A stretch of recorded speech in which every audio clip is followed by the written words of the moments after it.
Hello, I'm Dr. Lorenz, and thank you for joining me again as we continue to navigate our way through these challenging times. We've completed another tumultuous week, and though the coronavirus numbers continue to be somewhat controversial, it's clear that the number of cases and hospitalizations have risen markedly this week. The deaths from coronavirus 19 appear to be consistent, neither rising nor declining. The volatility of our communities may be stabilizing as the protests become more peaceful. At times it appears that appropriate safety practices are the norm, at other times not so much. This clearly increases the unpredictability of safety in our community. Several of you have expressed distress about where you go from here with daily routine. Until now, we've been safe at home. We have survived the stay-at-home restrictions quite well. Some have just settled in and practiced a sort of coronavirus pandemic survival. We've slowed down, stayed at home with our families, watched more movies, and read more books. Some have cleaned out closets, and some have been more creative with cooking, artwork, and writing. But we would probably all agree that the last 2 months have not been real life. Our belief was that this is temporary. I just need to get through this. Hang in there for X amount of time, and then things will go back to normal. Well, that's not quite true, is it? We're entering more of a new normal. Some of you have described difficulty creating that new normal or new real life routine. A very common symptom of our survival mentality during this unprecedented and unpredictable time has been unhealthy food choices and disordered eating. As our community mobilizes and restaurants open for sit-down dining and curbside takeout increases, it may feel like we're encouraged to increase comfort eating and choose less healthy foods. Indeed, there may be more talk and thinking about food in general as restaurants advertise their dine-in and takeout options. There may be an increase in unconscious eating or the habitual gravitation to high-fat, sweet, and starchy food. In the past several weeks, we've discussed at length the safety practices of face masks, physical distancing, hand washing, hand sanitizers, and just avoiding touching public surfaces whenever possible. And these continue to be very important. But this week I want to get back to supporting our immune systems with wholesome and healthy meals and snacks, which arm us against this new coronavirus 2, as well as other viruses currently in our community and those to come. We're all familiar with those foods which are best avoided or minimized, including sweets, grain flour products, alcohol, and dairy products. We also know that cruciferous and green leafy vegetables, fresh fruit, lean protein, healthy fats, and regular probiotic foods support us in many ways. They stabilize blood sugars, reduce stress hormones, reduce symptoms of anxiety and depression, and support a healthy acute immune response. But knowing what to do and following through with action, at least where dietary choices are concerned, are sometimes far more separate than we would like. So let's look a little deeper. What is your relationship to food? How does that change when you're under stress or feeling sad or afraid?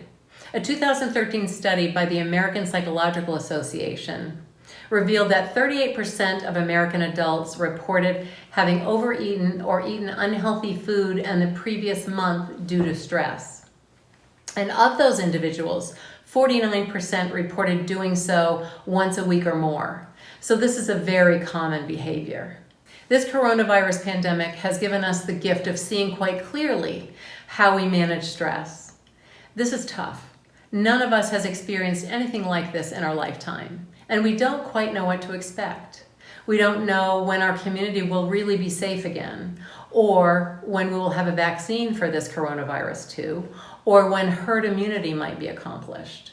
Juggling work at home, the challenges presented by going back to our workplace, or just the loss of the freedom to run errands and shop whenever you feel like it, are all stressors.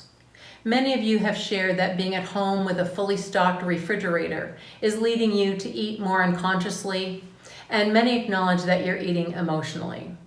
In fact, over the years in my medical practice, I very often hear, "I'm an emotional eater." as if that were a diagnosis or somehow just who we are. Going to food for comfort is a behavior, and we all have the capability of changing behavior. Let's say that again. Going to food for comfort is a behavior, and we all have the capability of changing behavior. Right now, today, we may have the profound opportunity to not go back to the old ways, to really create a new normal. I'm not talking about going on a diet. I'm talking about choosing a lifestyle which supports your best, most optimal health. When we enjoy food, which I surely hope we all do, it can temporarily distract us from apprehension and worry. And we can use food to cope with emotional stress. The problem arises when it's our primary coping strategy. And remember that depending on the food choices, that enjoyment can be very temporary or quite long-lasting. More about that in a minute. Research has shown that emotional eating is more common among those who don't eat enough. Those who don't eat enough to keep up with their energy requirements seem to find food more rewarding, and this contributes to the behavior of more emotional eating and potentially to binge eating.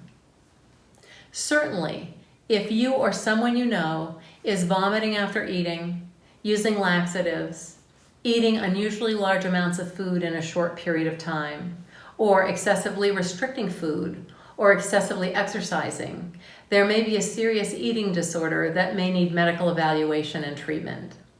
So reach out to myself or another medical or mental health professional if you're aware of these behaviors.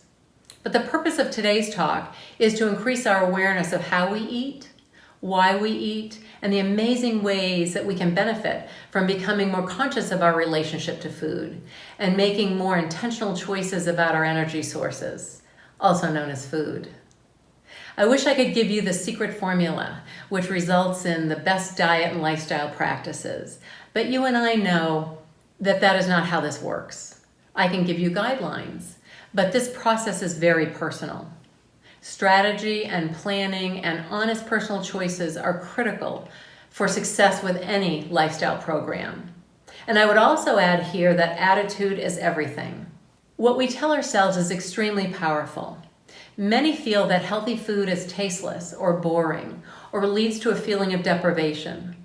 Research actually shows that overall satisfaction was much greater in a group of test subjects after eating a wholesome, well-balanced, and healthy meal than in those who ate a high-fat, high-starch meal of comfort food. A significant part of this satisfaction is related to how we know we will feel after eating it. So before eating, it might be important to ask ourselves, how am I going to feel physically and emotionally 20 minutes or 30 minutes or 60 minutes after eating this? That question alone may help you to make a better choice. Research repeatedly shows that after planning, preparing, and eating a healthy meal, the level of contentment and satisfaction is much deeper and longer lasting than the quick distraction allowed by the less healthy comfort food. This has been shown in study after study. This process of practicing a healthy lifestyle is personal. But let's talk about some tools that can be helpful in managing the tendency to eat in order to soothe emotions. First, where you are today is okay. It's important to acknowledge that this is a difficult time, and it's okay if we're aware of enjoying food in a way that soothes us. We want to avoid guilt or shame about emotional eating because that can lead to a terrible cycle of restriction and overeating. In those prone to emotional overeating, the overeating behavior releases dopamine, one of the feel-good brain chemicals. But the elevation in dopamine and the emotional relief is only temporary, and the cycle of shame and repeated overeating can easily be triggered. Self-compassion and moving into a planned and structured eating program disrupt the cycle in 3 ways. It validates the feelings that cause the emotional eating behavior, it soothes the body and the mind, and it dismantles the shame that perpetuates the cycle. If you overeat or eat a heavy, unhealthy food, resist the temptation to restrict food or skip meals or excessively increase your exercise. Have compassion for yourself and continue with your planned meals and snacks and your plan for regular exercise, yoga, and stretching. This will ease you back into a healthy routine quite instantaneously. Guided meditation is a very direct and effective way to practice self-compassion. Be sure you're eating enough. Remember that disordered eating is often a precursor to overeating. We spoke a few weeks ago about creating a daily routine during the coronavirus stay-at-home mandate, and regular meals can serve as a framework for your routine. It's important to eat 3 meals a day and 2 snacks per day. Be sure to include vegetables, fresh fruit, lean protein, healthy fats, and probiotic foods several times a day as part of those meals and snacks. Make your meals as colorful as possible with fruits and vegetables. Eat the rainbow for optimal vitamins and minerals. Planning and having healthy food readily available is very important in creating and maintaining a healthy lifestyle. Stock your refrigerator and freezer with healthy food for meals and snacks to have them ready when needed. Avoid altogether having the calorie-laden, unhealthy food in your home at all. If you feel that food is your only coping strategy, add some tools to your toolbox. It's helpful to make a formal list of things that soothe you so that you can refer to it when needed. That list may include writing, calling a friend, going for a walk, meditating, reading something uplifting and inspirational, listening to your favorite music, painting or other creative endeavor, cooking a fun, healthy meal, practice a yoga pose, spend time in your garden, play a game with your kids, play with your pet, or just spend time in nature. Make your own list as it needs to be personal to you. Keep it handy because sometimes we cannot think of other soothing activities when our strongest habit is to turn to food. Stay connected to friends and family, coworkers and colleagues during this time of physical distancing because loneliness can creep up on us. There are many options for getting together, from texting to Zoom meetup groups, or sharing online workout classes, or having a Netflix watch party. A powerful way to distract us from our own pain and to increase our sense of gratification is to help out a person in need. I venture to assume that whenever you talk to your friends or view the news, you may have a sense that our world is out of control and that your health is threatened. There are no guarantees for sure. But it is my hope that in this time of change and unpredictability, that you realize the power that you have to make choices which optimize your health. With intention and commitment, changes in behavior are absolutely possible. I hope you can adopt a positive attitude and look forward with confidence to changes which improve your physical and emotional well-being. As your physician, I know that you will not only feel healthier, but you will be healthier.